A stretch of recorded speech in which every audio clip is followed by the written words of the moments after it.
The morning sun cast long shadows across the military academy's pristine courtyard as Marcus Thompson adjusted his freshly pressed uniform.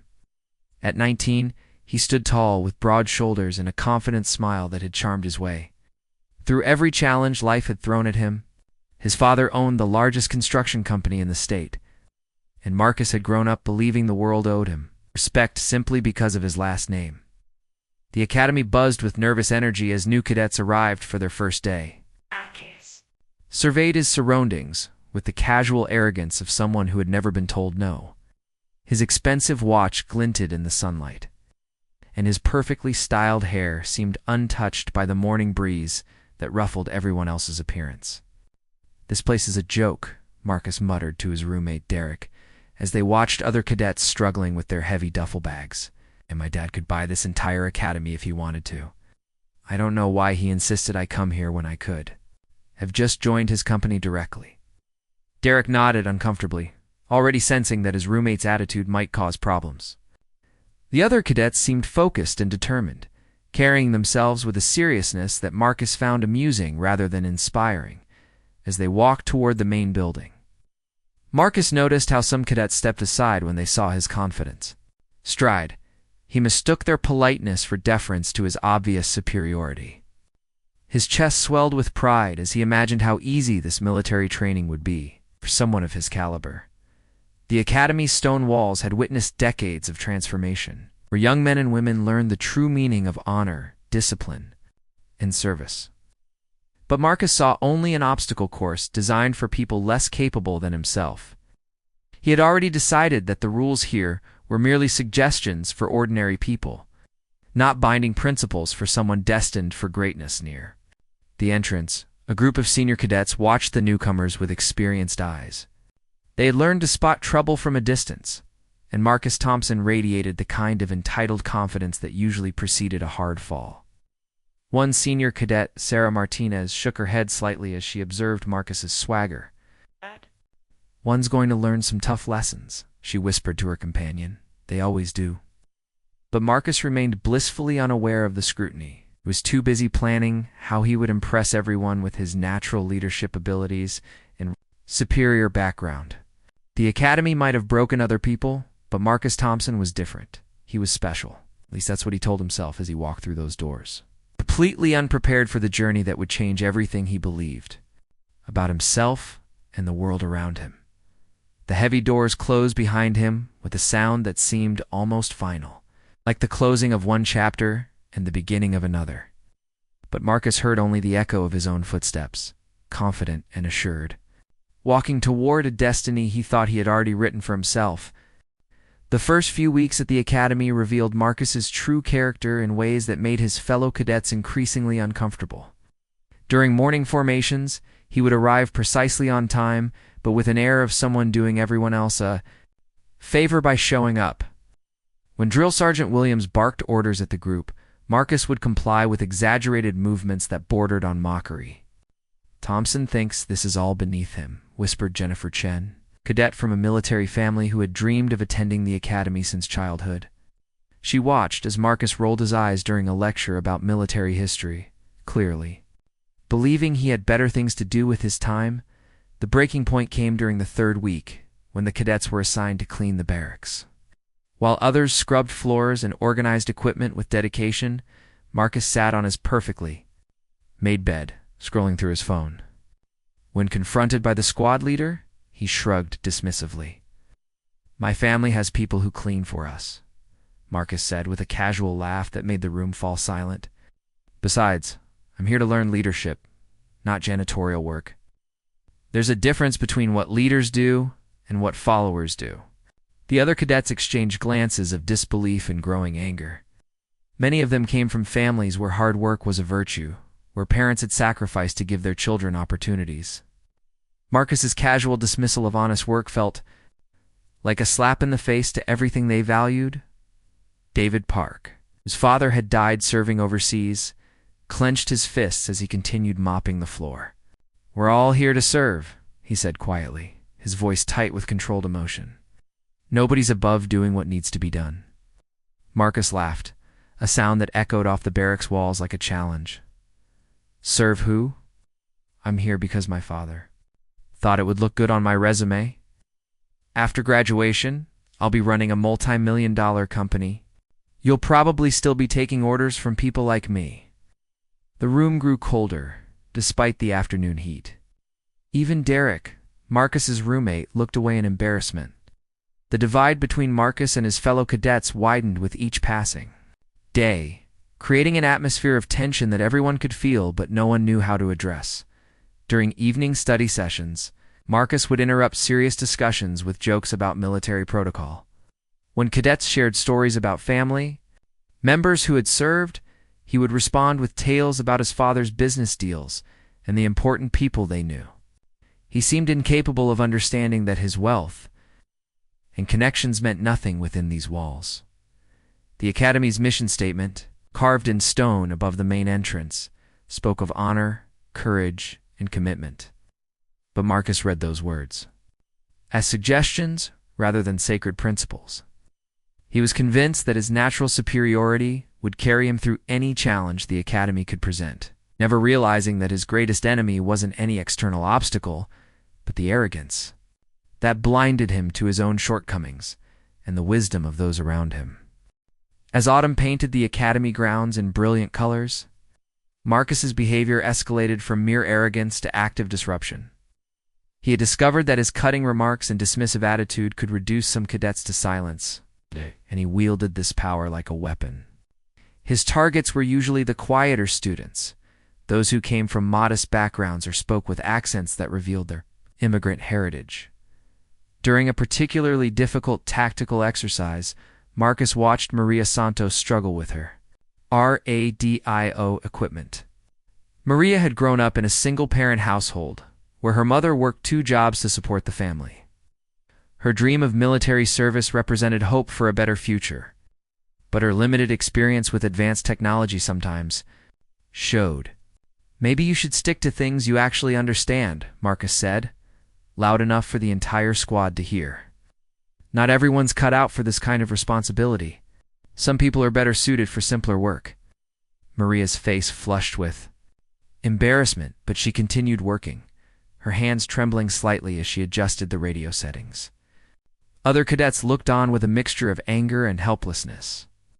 Wanting to defend her, but unsure how to confront someone who seemed immune to normal social consequences, the instructors noticed the growing tension, but followed the Academy's philosophy of allowing cadets to resolve conflicts among themselves when possible.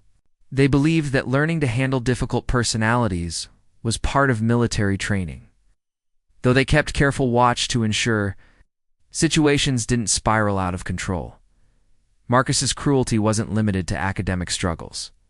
When Robert Kim mentioned that his family had immigrated from South Korea when he was young, Marcus made jokes about accents and cultural differences that cut deep.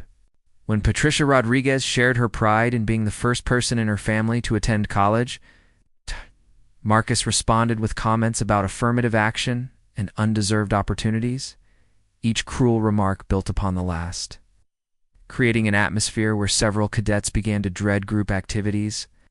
They started avoiding conversations when Marcus was around, speaking only when directly addressed, and generally trying to become invisible.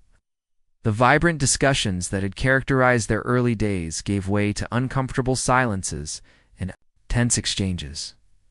Derek finally confronted his roommate one evening after watching Marcus reduce a fellow cadet to tears during dinner. "You're destroying the unity of our class," he said, his voice shaking with suppressed anger. "These people are supposed to be your brothers and sisters in arms. How can you treat them like this?" Marcus's response revealed the depth of his delusion. "I'm preparing them for the real world," he said with complete conviction. "Military leadership means making tough decisions and dealing with weakness. I'm actually helping them by showing them what real strength looks like." The irony was lost on him completely. In his mind, cruelty was leadership, intimidation was strength, and the pain he caused others was simply the natural order of things.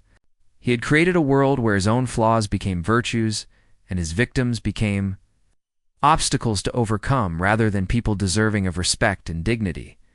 The Academy's annual Honor Day ceremony was the most sacred tradition in the institution's long history.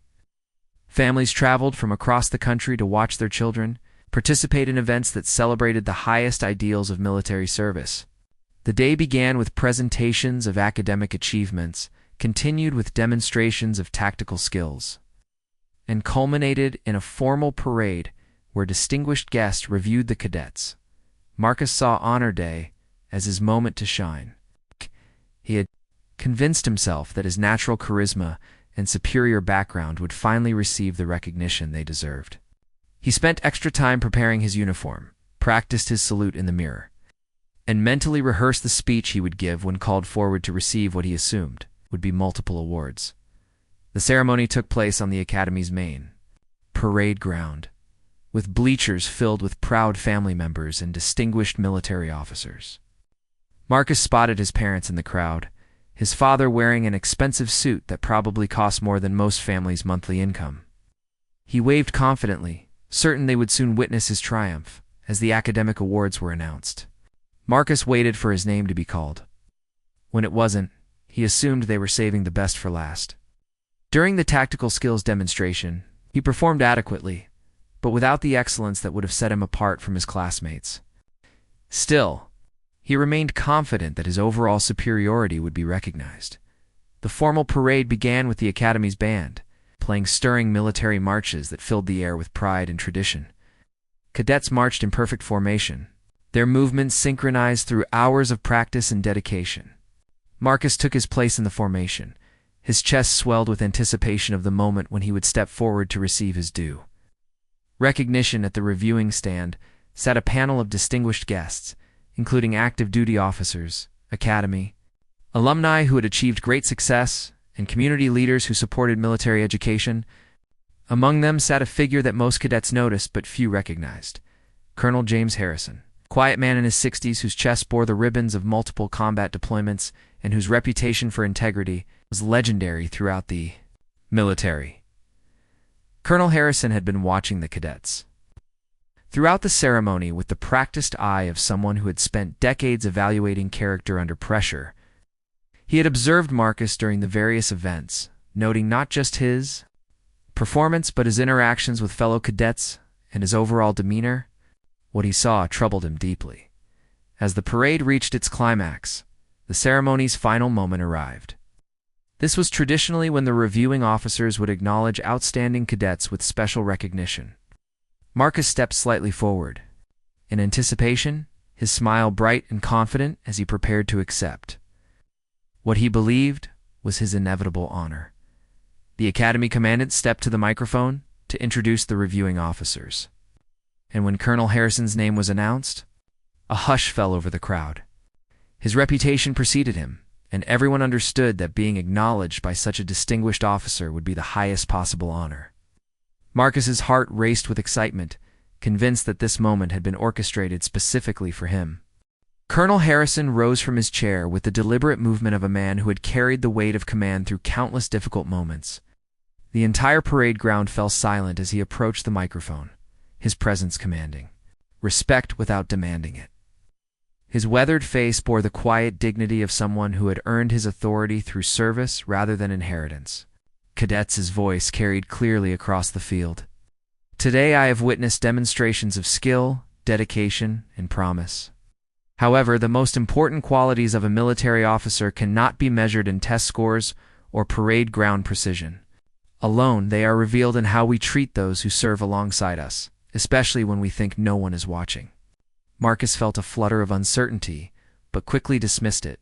Surely the colonel was building up to recognizing his natural leadership qualities. He straightened his shoulders and prepared to step forward when his name was called. Today I want to recognize a cadet who embodies the true spirit of military service, Colonel Harrison continued. Someone who has shown consistent kindness to fellow cadets, who has demonstrated that real strength comes from lifting others up rather than tearing them down, and who understands that honor is not something you demand, but something you earn through daily choices. The colonel's eyes swept across the formation. Marcus was certain they lingered on him for a moment longer than the others. His heart pounded with anticipation as he waited for his moment of glory. Cadet Maria Santos, please step forward. The words hit Marcus like a physical blow. Maria Santos, the quiet girl he had mocked for her struggles with technology, stepped out of formation with obvious surprise and humility. Marcus watched in disbelief as the colonel approached her with a warm smile. "Cadet Santos," Colonel Harrison said, his voice carrying to every corner of the silent parade ground, "you have consistently demonstrated the values we hold most dear. You have helped struggling classmates without seeking recognition shown, courage in the face of adversity, and treated every person with dignity and respect. These are the qualities that make great officers and great human beings." The colonel then did something unprecedented in the Academy's history. He rendered a slow, deliberate salute to Maria Santos, a gesture of respect from a senior officer. To a cadet that left the entire crowd stunned, significance was unmistakable. This was not just recognition of achievement, but acknowledgement of character that impressed even the most experienced military leader. Marcus stood frozen in formation, his mind struggling to process what had just happened. The applause that erupted from the crowd seemed distant and muffled, as if he were hearing it through water. His parents in the stands looked confused and disappointed, their own expectations shattered by the reality of their son's true standing. Among his peers, as Maria Santos returned to formation with tears of gratitude in her eyes, Marcus felt something he had never experienced before, the weight of genuine humility forced upon him by circumstances beyond his control. For the first time in his life, his wealth, his connections, and his arrogance had not protected him from a truth he could not manipulate or dismiss. The days following Honor Day passed in a blur of confusion and introspection for Marcus Thompson. The confident swagger that had once defined his every movement was replaced by uncertain steps and downcast eyes. He found himself replaying Colonel Harrison's words over and over, each repetition driving home the painful reality of how completely he had misunderstood what the Academy was trying to teach him. For the first time in his life, Marcus began to see himself as others saw him. The casual cruelty he had dismissed as leadership looked like exactly what it was, the behavior of someone who had never learned that real strength comes from protecting others, not dominating them.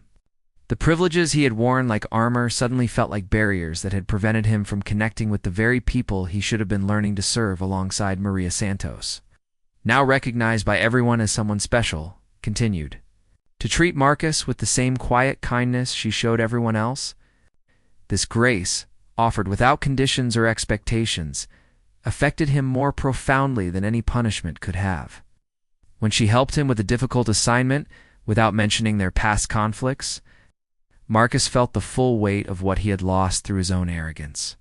The change in Marcus was gradual, but unmistakable. He began staying after training sessions to help clean equipment without being asked. He started listening when classmates spoke instead of waiting for his turn to talk. Most importantly, he began apologizing, not with grand gestures designed to restore his reputation, but with quiet, private conversations where he acknowledged the pain he had caused. David Park, whose father had died in service, was initially skeptical when Marcus approached him after evening formation. But as Marcus struggled to find words for an apology that came from genuine remorse rather than calculated self-interest, David saw something he had never expected: humility. "I was wrong about everything," Marcus said, his voice barely above a whisper. "I thought being better than others made me a leader, but I was just a bully who happened to have money. Your father died serving something bigger than himself, and I couldn't even serve my own classmates with basic respect." The conversation lasted deep into the night, and by its end, both young men had learned something valuable about forgiveness and redemption. David's willingness to accept Marcus's apology, despite the months of cruel treatment, demonstrated a maturity that came from understanding loss and sacrifice. As the semester drew to a close, Marcus had been fundamentally transformed by his encounter with true honor. He would never be the natural leader he had once imagined himself to be, but he had learned something far more valuable: how to be a person worthy of following. The Academy had broken down his arrogance not to destroy him, but to rebuild him into someone capable of genuine service. Colonel Harrison, who had watched this transformation from a distance, nodded approvingly when he received reports of Marcus's changed behavior. The colonel had seen many young people humbled by military training, but few had responded with such complete dedication to becoming better. Sometimes the greatest victories were not in the battles fought, but in the characters forged through. The process of learning what it truly meant to serve with honor. Years later, Marcus would look back on that honor day ceremony not as a moment of humiliation, but as the day his real education finally began.